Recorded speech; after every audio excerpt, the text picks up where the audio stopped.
বিয়ে করেছেন দেশের বহুল আলোচিত নারী উদ্যোক্তা ও ইনফ্লুয়েন্সার রুবায়েত ফাতেমা তনি। তার স্বামীর নাম মোহাম্মদ সিদ্দিক।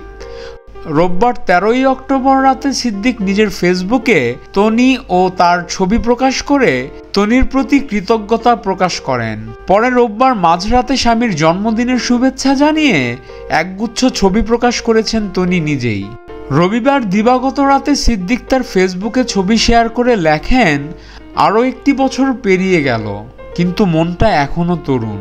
আমার জন্মদিনকে বিশেষ করে তোলার জন্য আমার প্রিয় স্ত্রীকে অসংখ্য ধন্যবাদ।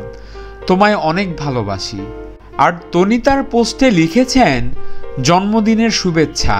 তোমার মতো বিশেষ একজনের জন্মদিন উদযাপনের জন্য বছরে একটা দিনই যথেষ্ট নয়।